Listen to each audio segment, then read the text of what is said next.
y bueno, podríamos decir que hasta controversial, polémico, qué sé yo. Y vamos a hablar del cristianismo verdadero.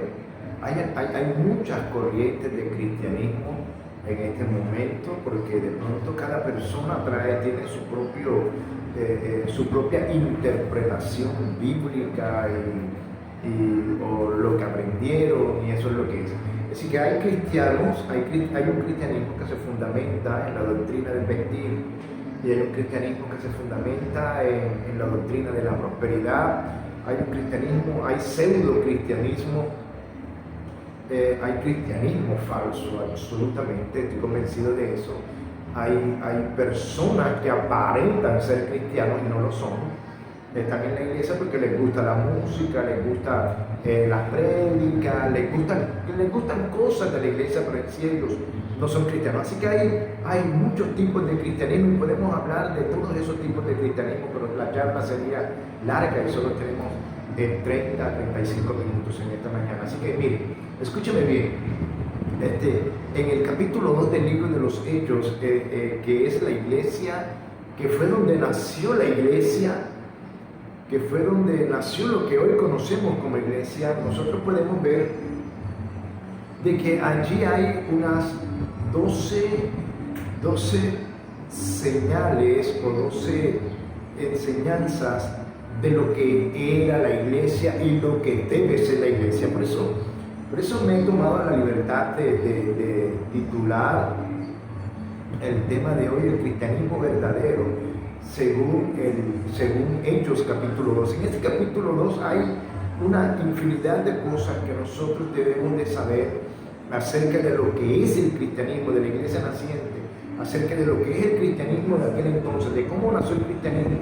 Y me llama poderosamente la atención de que un puñado de creyentes, dice la Biblia que eran aproximadamente como 120, sabemos que eran más, pero que eran como 120, el Señor se fue, les dijo no se vayan hasta que el Padre no les dé regalo, el Consolador, el Espíritu Santo.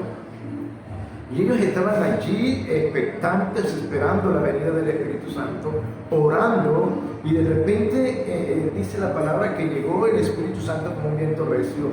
Y en ese Pentecostés nació la iglesia nació de un avivamiento, la iglesia nació de una visitación del Espíritu Santo.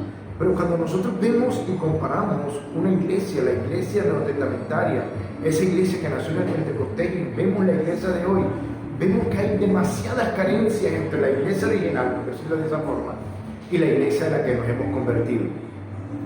Pero llama poderosamente la atención que un puñado de hombres en un lapso de 280, 290, 300 años lograron conquistar el imperio que los atacaba, el imperio que los asesinaba, el imperio que los tenía como espectáculo en los estadios, porque eran lanzados los cristianos a los leones, eran lanzados los cristianos para que fueran presa de lanza de los gladiadores en los estadios romanos. Eran espectáculos, éramos los cristianos en aquel entonces, éramos motivo de espectáculo, de risa, de burla, y entonces vemos cómo esos cristianos, los cristianos de aquel entonces, a pesar de la circunstancia, a pesar de la persecución, crecieron de tal forma, de una forma tan exponencialmente hablando, que conquistaron el imperio más poderoso de aquel entonces. Lo conquistaron a punta de oración, lo conquistaron a punta de predicación personal, de reunirse en las casas y de hacer las cosas, y conquistaron el imperio a tal forma de que el cristianismo se convirtió en la religión oficial del imperio romano 300 años después, en la reforma de Constantino. Así que hay señales y hay 4 cosas que nosotros debemos saber que tenía la iglesia primitiva y que nosotros debemos tenerla si queremos volver o si queremos ser la iglesia verdadera.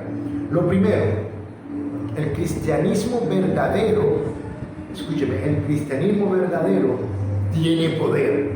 Eso es algo que nosotros no podemos ocultar. El cristianismo verdadero es un cristianismo de poder. Pero escúcheme bien, por favor, y présteme atención. Muchas veces lo que en este cristianismo se le llama poder no es poder. Muchas veces lo que en este cristianismo se le llama poder es manipulación. Muchas veces lo que en este cristianismo se le llama poder es gritería, es fanfarronería. Muchas veces lo que en este cristianismo se le llama poder es simplemente la distorsión de lo que es el poder del cual Dios dice que debemos tener. Ahora, dice la palabra en Hechos capítulo 1, versículos 3 y 4, dice: durante los 40 días posteriores a su crucifixión, Cristo se apareció varias veces a los apóstoles y les mostró con muchas pruebas convincentes que realmente estaba vivo, y les habló del reino de Dios. Y una vez más, mientras comía con ellos, les ordenó: no se vayan de Jerusalén hasta que el Padre les envíe el regalo que Él les prometió. Dice el capítulo 2, versículo 1 al 4, dice: luego algo parecido a unas llamas o lenguas de fuego aparecieron y se posaron sobre cada uno de ellos, y todos los presentes fueron llenos del Espíritu Santo y hablaban otros idiomas. En Hechos capítulo 1, versículo 8 dice: pero recibiréis poder cuando haya venido sobre vosotros el Espíritu Santo. Dice: pero recibiréis poder cuando haya venido sobre vosotros el Espíritu Santo. Y esto es tremendo, porque la iglesia primitiva tenía la obligación de esperar o de obedecer a que el Señor dijo: no se muevan, no se vayan hasta que no venga el regalo de Dios, que es el Espíritu Santo. Pero después vemos en el versículo 8 que el Espíritu Santo, que el Señor les dijo: recibiréis poder cuando haya venido sobre vosotros el Espíritu Santo. Recibiréis poder. Esa es la promesa, de recibir el poder del Espíritu Santo. Pero para recibir el poder debemos obedecer, el estar quietos. En la Biblia registra un acontecimiento bien tremendo que nosotros pensamos que ocurrió rápidamente, pero en el capítulo 7 y en el capítulo 8 del mismo libro de los Hechos, cuando habla de la conversión de Pablo, nosotros vemos el recorrido que debe tener un cristiano para luego salir a predicar o para luego salir a hacer algo. El proceso que debemos tener cada uno de nosotros. O sea, no es que yo me convertí y ya soy pastor, no es que yo me convertí y ya soy apóstol, no es que yo me convertí y ya soy esto, no es que yo me... No, debe haber un proceso. En el capítulo 7 y en el capítulo 8 del libro de los Hechos está el proceso de la conversión de Pablo. Pero luego nosotros vemos y nosotros creemos y pensamos que el apóstol Pablo salió a predicar. Él conoció al Señor y salió a predicar enseguida. Y la Biblia registra que los cristianos le tenían miedo a Pablo por lo que él representaba para la religión judía. Él era un asesino, él era un perseguidor, y los cristianos le tenían miedo. El proceso de Pablo, dice la palabra, que duró aproximadamente 12 años. Pablo conoció al Señor. Después fue instruido por Ananías. Ananías oró por él, fue discípulo de Ananías. Y luego, en un ayuno, el Espíritu Santo dice: apártenme a Saulo y a Bernabé para la obra que les he mandado. El mismo Espíritu Santo en un ayuno habla acerca de ellos y los envía. Pero fue un proceso, no fue un proceso de un día de que Pablo conoció y Pablo salió a predicar. No, fue un proceso de 12 años, fue un proceso de tiempo. Pero hoy día vemos y creemos que el poder, que el ministerio se manifiesta enseguida. Y ni el poder ni el ministerio se manifiestan enseguida. Somos como niños cuando llegamos a los pies del Señor. Somos como niños que necesitamos crecer, que necesitamos desarrollarnos, necesitamos tener comunión con nuestro Padre, necesitamos conocerlo a través de la palabra. Y entonces dice el Señor, y conoceréis, y dice el Señor, en Hechos capítulo 1 dice, pero recibiréis poder cuando haya venido sobre vosotros el Espíritu Santo. Recibiremos el poder. Después que recibimos el poder, que estamos quietos, estamos allí recibiendo enseñanza, orando, buscando el rostro del Señor, creciendo, no en gracia solamente o en la religión esa, sino que estamos creciendo en la gracia de Dios, estamos creciendo en comunión con Dios, estamos creciendo en intimidad con Dios, estamos creciendo en el conocimiento y en aplicar la palabra del Señor en nuestras vidas. Entonces, cuando crecemos de esa forma, entonces el Señor nos lleva a que nosotros tengamos una experiencia sobrenatural con el Espíritu Santo, y llegará el Espíritu Santo a nuestras vidas como un viento recio. Llegará el día de nuestro Pentecostés, y cuando se manifieste el Pentecostés en nuestra vida, en tu vida, amado amigo, amado hermano, amado pastor que me escucha, apóstol, qué sé yo que me escucha, cuando llegue el Espíritu Santo de Dios, entonces el poder sobrenatural de Dios se manifestará a tu vida. Déjame decirte algo honestamente, que el poder sobrenatural de Dios no es manipulación, el poder sobrenatural de Dios no es mover las emociones, el poder sobrenatural de Dios no es gritar, el poder sobrenatural de Dios no se manifiesta a través de las lenguas aprendidas, de lo que muchos llaman lenguas angelicales, sino que son lenguas aprendidas que se la aprendieron a sus pastores, se la aprendieron a alguien. No se manifiesta a través de eso, se manifiesta a través de la intimidad con Dios, y un día llegará tu Pentecostés. Yo oro para que llegue tu Pentecostés. Dice de que luego algo parecido a unas llamas o lenguas de fuego aparecieron y se posaron sobre cada uno de ellos, y todos los presentes fueron llenos del Espíritu Santo y empezaron. Me encantan mucho las traducciones del lenguaje actual, como la Nueva Traducción Viviente, la Nueva Versión Internacional, la del lenguaje actual, o la Biblia de las Américas, porque dice, escúcheme bien, dice, y comenzaron a hablar en otros idiomas. Hay una diferencia exponencial, escúcheme bien, en este texto bíblico, en Hechos capítulo 2, versículos del 1 al 4, hay una diferencia exponencial bien grande, una diferencia teológica y una diferencia de interpretación bien grande en lo que está hablando aquí.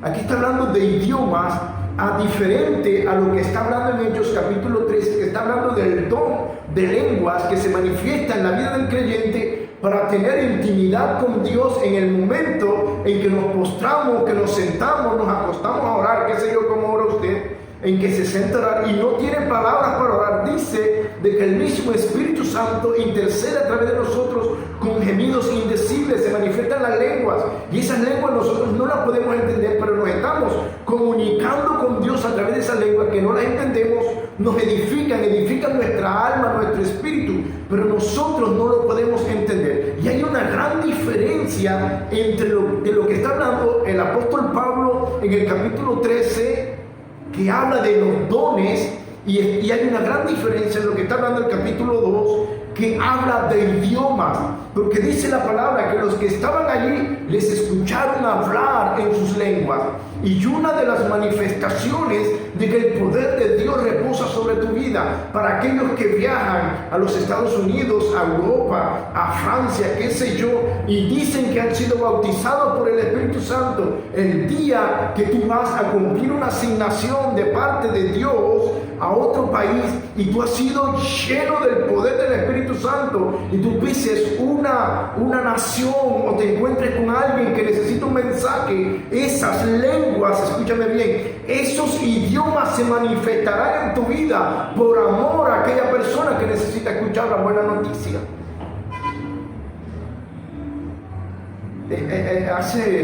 Hace 17 años leí un libro que no me acuerdo a quién se lo presté, hace unos años.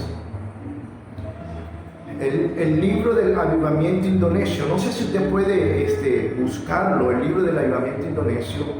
Puede anotar el nombre, el avivamiento indonesio. Y ahí habla de un personaje, de Mel Tarik. Mel Tarik. Él todavía está vivo y hoy día tiene un gran ministerio en Estados Unidos y en su país, en Indonesia. Cuando él cuando hubo un gran avivamiento en Indonesia, hubo un gran despertar, la gente salía de la brujería, la gente salía del Islam y empezaron a conocer a Cristo y hubo un gran avivamiento. Y dice de que las personas, ellos empezaron a salir como misioneros a otras naciones y empezaron a vivir grandes cosas, testimonios, como si fuera la manifestación del libro de los Hechos en sus vidas. Y ellos empezaron, por ejemplo, el testimonio de Mel Tarik, puede buscarlo en ese libro, El Avivamiento Indonesio, se llama. Él, cuando pisó suelo americano, empezó a hablar inglés. No estudió el inglés, porque era un hombre no letrado, no estudiado. Él era de una tribu en Indonesia, y cuando pisó suelo americano empezó a hablar inglés y a entender inglés. Eso es la manifestación del poder, y no solo en el idioma, sino que dice que se posaron sobre ellos llamas o lenguas de fuego. Pero lo más tremendo, porque cuando el Espíritu Santo, cuando el poder de Dios se manifiesta en nuestras vidas, no solamente se manifiesta con esa evidencia, sino que es evidente para todas personas. La algarabía no la hacemos nosotros con los micrófonos y los sonidos a todo volumen, no, el estruendo lo hace el Espíritu Santo para que todo sea evidente a todo el mundo de que Él llegó. No sé si me hago entender. Dice, y el día de Pentecostés los creyentes estaban unidos en un mismo lugar. De repente se oyó un ruido desde el cielo, parecido al estruendo de un viento fuerte e impetuoso que llenó la casa donde todos estaban sentados. En 1 Corintios capítulo 4 versículo 20 dice lo siguiente, dice, porque el reino de Dios no es cuestión de palabras, sino de poder. El reino de Dios no se manifiesta en palabra solamente, sino que se manifiesta en poder. Y se manifiesta de que cuando un hombre ungido de Dios lanza la palabra, hay liberación, hay conversión, sin gritería, sin fanfarronería, sin espectáculo ni show. Escúchame bien, yo he visto grandes hombres ungidos que con un tono apacible reprenden un espíritu y el espíritu sale, sin show, sin gritería, sin fanfarronería y sin nada de esto por el estilo. Y dice de que todos estaban asombrados por los muchos prodigios y señales que realizaban los apóstoles. En el capítulo 2, versículo 43, dice de que todos estaban asombrados por los muchos milagros y prodigios que realizaban los apóstoles. Mire,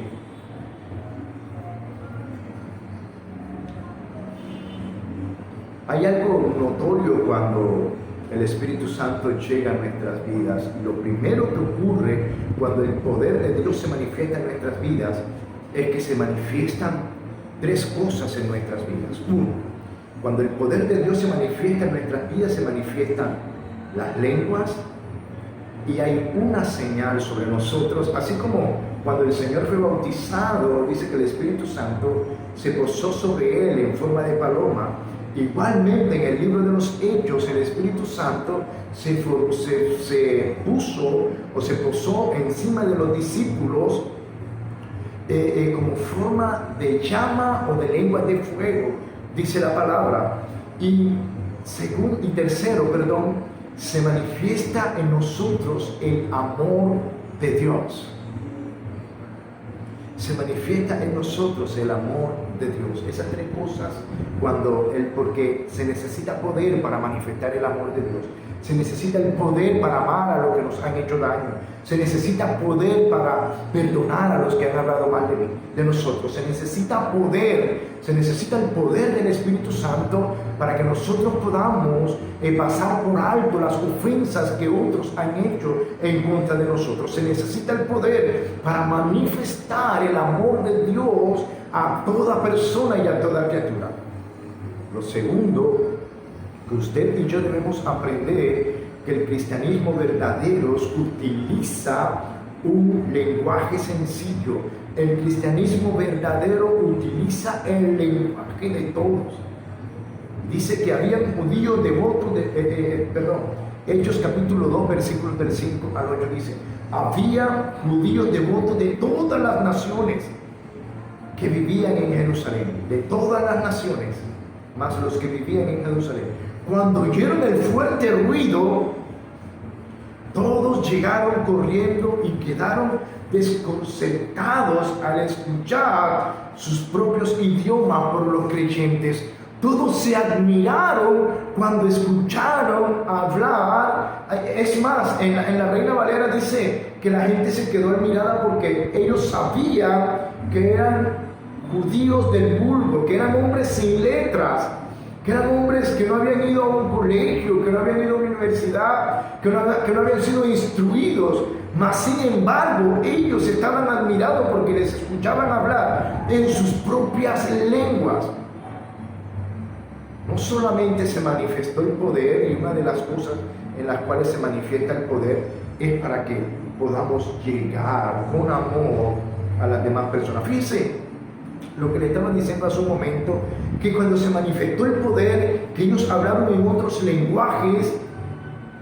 Dice de que en Jerusalén habían judíos que estaban esparcidos en todas las naciones y llegaron a Jerusalén para compartir la Pascua, pero al escuchar el estruendo, la bulla que hizo el Espíritu Santo, no las bocinas,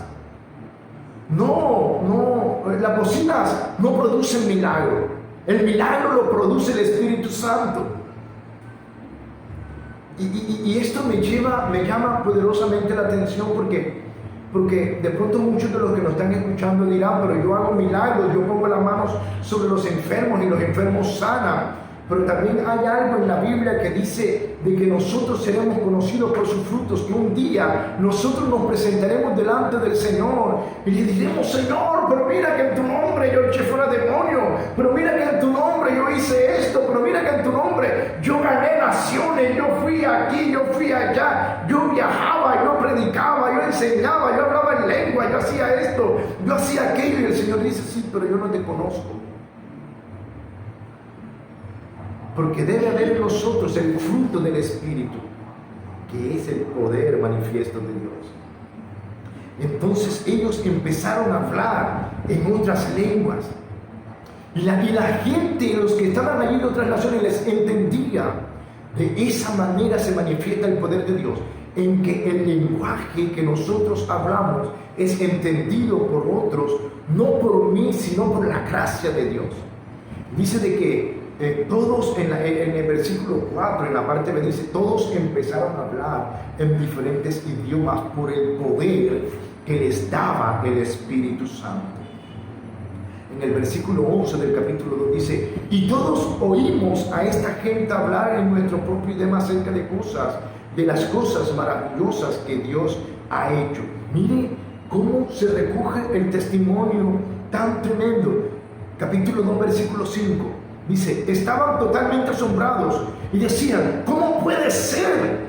Exclamaban: todas estas personas son de Galilea y aún así los oímos hablar en nuestra lengua materna.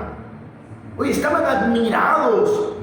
Esa es la manifestación del poder de las lenguas que Dios nos da. Se debe manifestar los idiomas, así como se debe manifestar el don. Es diferente en la iglesia de este tiempo. Por eso estoy hablando de la iglesia verdadera, porque en la iglesia verdadera, en la iglesia del libro de los Hechos, se manifestaban los idiomas, además de que se manifestaban los dones del Espíritu, que también entre los dones del Espíritu está el don de lenguas. Y vuelvo y digo, el don de lenguas es cuando nosotros nos comunicamos directamente con Dios. Nosotros no lo entendemos y hay gente que tiene la interpretación del don de lenguas, pero la mayoría de la gente no lo entiende. Pero es nuestra alma, es nuestro ser interior comunicándose directamente con Dios. Entonces la gente exclamaban, ¿cómo puede ser?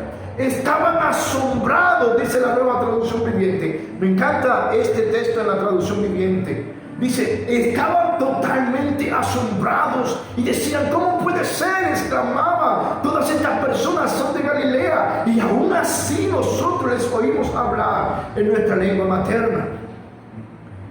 Pedro se puso en pie y alzó la voz para que todos lo escucharan. Estos no están borrachos como ustedes piensan, porque son apenas las 9 de la mañana y las cantinas están cerradas. Yo no sé cómo se llamaban en aquel entonces.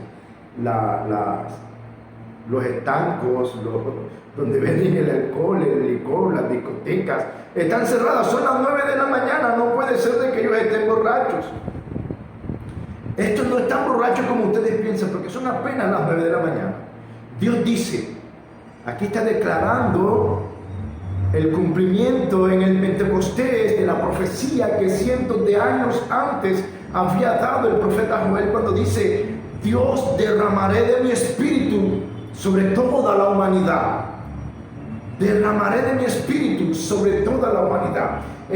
Cuando hay un Pentecostés en nuestras vidas, es porque se está cumpliendo la promesa de uno de los profetas. Y cuando el Espíritu Santo llega a nuestras vidas, es para que se cumpla la palabra en nosotros. Aleluya. No sé cuántos dicen amén. Entonces, lo primero que nosotros debemos tener en cuenta es que el cristianismo verdadero, en el cristianismo verdadero se manifiesta el poder, pero también se manifiesta el lenguaje que todas las naciones puedan entender. Cuando hay poder, cuando hay derramamiento del Espíritu Santo en la iglesia verdadera, según lo que dice Hechos capítulo 2, de pronto ahorita mismo me saldrán algunos teólogos y maestros a conversar y a decir y a criticar. Vaya y critique la palabra y hable acerca de la palabra y su problema no es conmigo, es con Dios. Su problema no es conmigo, definitivamente, porque se deben manifestar las lenguas. Pero escúcheme bien, porque algo que pasó allí también, en el mismo capítulo 2 del libro de los Hechos, que es tremendo, es que en el cristianismo verdadero se manifiestan o se utilizan los dones de todos. No es que, como en este tiempo, yo estoy muy preocupado por la iglesia actual. De hecho, hace unos 20 años, yo soy cristiano hace 27, 28 años, hace unos 20 años no se veía lo que se está viendo hoy en las congregaciones. Y es que en las congregaciones ya no hay pastor. Yo creo que hay una alerta bien tremenda y una alerta bien roja, y debemos tener mucho cuidado, porque la iglesia de hoy no tiene pastor, la iglesia de hoy tiene profetas, la iglesia de hoy tiene apóstoles, la iglesia de hoy tiene... Todos quieren tener los mejores dones y no está mal. Todos quieren tener la mejor posición y no está mal. Pero la iglesia verdadera utiliza los dones de todos. Todos tenemos que entender que tenemos al menos un ministerio. Usted ha dicho, debemos entender que tenemos al menos un ministerio, y es el ministerio de la reconciliación. O sea, que Dios nos ha llamado a reconciliarnos con Él y luego a reconciliar al mundo con Dios. Así que Dios utiliza los dones de todos. Todos somos ministros delante de Dios. Todos somos profetas delante de Dios. Algunos son profetas emergentes. Algunos solo profetizan en un día y luego no profetizan más. Pero el hecho de que Dios te use para profetizar no quiere decir que seas profeta. Algunos solo tienen el don de la profecía. Pero el hecho de que tengas el don no quiere decir que eres profeta, porque Dios utiliza los dones de todos. Y dice en el capítulo 2, versículo 14, al 16 dice, los hijos e hijas de ustedes profetizarán. Aquí se está declarando el cumplimiento de la promesa del libro de Joel. Los hijos e hijas de ustedes profetizarán, los jóvenes tendrán visiones y los ancianos tendrán sueños. Y en esos días derramaré de mi espíritu sobre mis siervos y sobre las mujeres y ellos profetizarán. Y todo el que invoque el nombre del Señor será salvo. Escúcheme bien. Todo el que invoque el nombre del Señor será salvo. Y aquí dice, escúcheme bien porque este texto es bien explícito, de la Nueva Versión Internacional. Dice de que en estos días derramaré de mi espíritu sobre todos mis siervos. Dice hombres y mujeres. Pero fíjese que no deja a nadie por fuera. Dice los jóvenes tendrán visiones y los ancianos tendrán sueños. Allí está hablando de que todos los dones de todo el mundo, así como lo profetizó el profeta Joel, todos seremos utilizados por Dios de una forma u otra. El cristianismo verdadero no es un cristianismo excluyente, sino incluyente. El cristianismo verdadero no es un cristianismo que desecha, sino que restaura. El cristianismo verdadero no es un cristianismo que señala, sino que extiende sus brazos para hablar y para manifestar el poder del amor de Dios a través de nosotros, al que ha caído, al que ha pecado, porque dice restaurarles en amor. No voy a hablar de lo que está haciendo la iglesia de hoy, porque es evidente que la iglesia de hoy no restaura, sino que desecha, pisotea como cucaracha la iglesia de hoy, señala a la iglesia de hoy, hace todo lo contrario de lo que dice la palabra que nosotros debemos hacer. La iglesia de hoy al caído le llama sinvergüenza.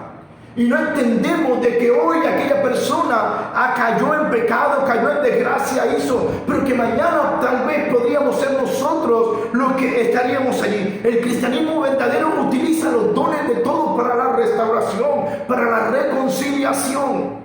Esto es grave en la iglesia de este tiempo, porque la iglesia de este tiempo no restaura, señala, pisotea. La iglesia de este tiempo no restaura. La iglesia de este tiempo no es generosa, porque dice, y estamos hablando de la primera parte, pero en la segunda parte, la iglesia de antes tenía todas las cosas en común. La iglesia de este tiempo dice, esto es mío y nadie me lo quita, son mis miembros, son mis hijos, son míos, me pertenecen. Cuando la iglesia es de Cristo, no son tus hijos, son hijos de Dios. Tú no has parido a nadie, tú no moriste en una cruz por nadie. Tú predicaste la palabra y por la misericordia de Dios se convirtieron. Aleluya. Esto está un poco fuerte y pesado.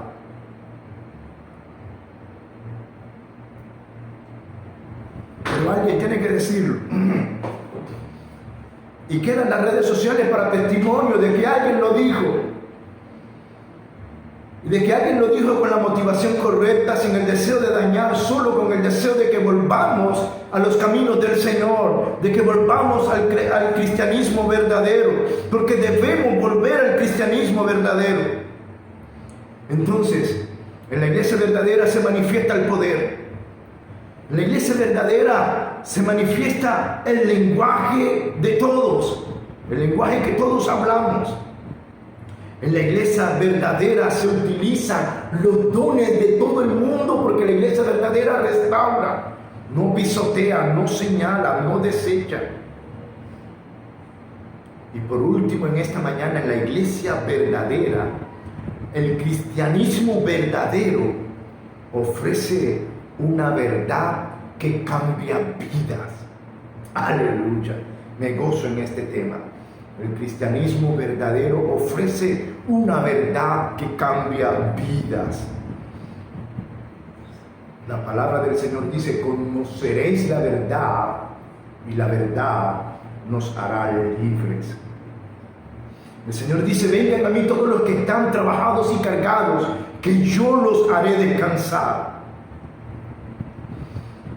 Pero la religión de hoy, muchos cristianos de hoy, más que quitar cargas, más que ofrecer libertad en Cristo, ofrecen yugos. no te vistas de esta manera, no te peines de esta manera, no te pintes, no te pongas esto, no hagas esto, no vayas a esto, no hagas esto, no es esto, no. La iglesia, ¿verdad? La iglesia de hoy lo que hace es poner cargas a través de la doctrina de hombres o de la mala interpretación bíblica, porque cogemos un texto bíblico y lo sacamos de contexto, y de ese contexto sacamos una doctrina, o de ese texto sacamos una doctrina que no es una doctrina que libera, sino que lleva cargas, y muchas veces los mismos que inventan esas doctrinas no pueden llevar esas cargas. Podemos poner un ejemplo. Hace unos meses atrás condenaron al líder y apóstol de la luz del mundo por muchos crímenes, falsificaciones, violaciones y una cantidad de delitos que cometió este hombre que dice que él dice que es el único apóstol verdadero que hay en la actualidad. Pero imponen carga fuerte sobre la vida. Dice el libro de los Hechos en el capítulo 2, versículos del 16 en adelante, versículo 14, Pedro gritó a la multitud y dice: escuchen todos ustedes, porque lo que ustedes ven es lo que el profeta Joel profetizó. Dijo: haré maravillas arriba en los cielos y señales abajo en la tierra, pero todo el que invoque el nombre del Señor será salvo. Dice: haré maravillas arriba en el cielo, señales abajo en la tierra, pero todo aquel que invoque el nombre del Señor será salvo. Los que recibieron el mensaje, dice, que fueron bautizados, y en aquel día se unieron a la iglesia unas 3,000 personas. Pero ellos estaban dedicados a la predicación y estaban dedicados a recibir las enseñanzas del Espíritu Santo. En este texto bíblico hay unas verdades que me hablan a mí y del mensaje que la iglesia de hoy está predicando. Hay un mensaje que cambia vidas y es el mensaje de la buena noticia. En el capítulo 2, del versículo 24 en adelante, hay una gran historia de la primera predicación de Pedro.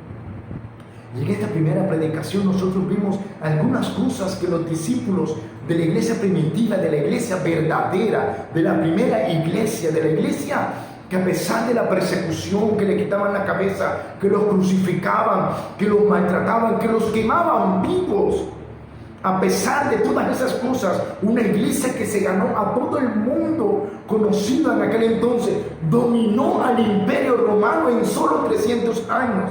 Sin tren, sin avión, sin automóvil, sin internet, sin ningún tipo de tecnología, solo caminando de casa en casa, de plaza en plaza, persona a persona. Y vamos a hacer un pequeño recuento de lo que predicó Pedro, del versículo 24 al versículo 40. Y es tremendo porque Pedro, a través de la palabra, lo primero es que Pedro tuvo que demostrarles a ellos con la palabra que Jesús es Dios. Pedro tuvo que, porque este es el mensaje de la buena noticia, el mensaje del Evangelio. Cuando predicamos el Evangelio estamos predicando que Jesús es Dios. Ellos la tenían más complicada que nosotros hoy día, porque el cristianismo está de moda y cualquier persona allá afuera es cristiana y cualquier persona allá afuera sabe y entiende que Jesús es Dios. Pero ellos tenían que demostrar con el poder, con el lenguaje, tenían que demostrar con el amor que Jesús es Dios. Ellos tenían que demostrar que Jesucristo era Dios a un país y a una gente que rechazaba a Jesús, que los mataba a ellos solamente por mencionar el nombre de Jesús. Pero ellos tenían que demostrar que Jesús era Dios. Y yo te hago la pregunta, en este momento, en este tiempo, ¿a quién le has tenido tú que demostrar que Jesús es Dios? La iglesia de este tiempo está demostrando con poder, con amor, con la manifestación, con restauración, que Jesús es Dios. Ellos tenían que demostrar que Jesús murió en la cruz. Y no solo eso, ellos tenían que demostrar que Jesús resucitó y que estaba en el cielo, como Jesús les enseñó a ellos. Ellos tenían que demostrar que Dios nos dio su espíritu y que por su espíritu se manifiestan las lenguas, que por su espíritu se manifiesta el poder, que por su espíritu se manifiesta el amor. Porque el fruto del espíritu es paz, amor, gozo, paciencia, benignidad, bondad, templanza. Muchos de los que decimos que somos cristianos hoy no manifestamos el fruto del espíritu, más bien manifestamos el fruto de la carne, chisme, señalamiento, disensión, murmuración, fornicación, adulterio, tantas cosas. Aún entiendo y veo que desde muchos altares, desde muchas iglesias se hacen oraciones de hechicería, pero eso es otro tema. Ellos tenían que demostrar a través de sus vidas que tenemos el poder para vivir una vida diferente. Ellos tenían que demostrar, a pesar de la dificultad que estaban viviendo, de la persecución, que tenían gozo en sus corazones y en sus vidas. Además de eso, el mensaje de la buena noticia nos llama a arrepentirnos, no solamente a expresar el gozo, a tener un cambio de vida, sino que nos llama a arrepentirnos. Y el arrepentimiento en nuestras vidas, el octavo punto de lo que es la predicación de la buena noticia, es que el resultado que a través de la palabra que nos ha sido predicada, nosotros debemos llegar al bautismo. ¿Saben? Hoy en esta escuela dominical hemos aprendido 4 aspectos de la iglesia verdadera de Jesucristo. El jueves en la noche seguimos con otros 4 en la segunda parte. Espero de que antes de criticar, si va a criticar, vaya a la palabra, el libro de los Hechos, porque nada de lo que he dicho lo he dicho por mí mismo, sino que lo he dicho a través de la palabra. Dios te bendiga rica, abundante y sobreabundantemente. Abrazos para todos. Dios te bendiga rica, abundante y sobreabundantemente. Dice la palabra del Señor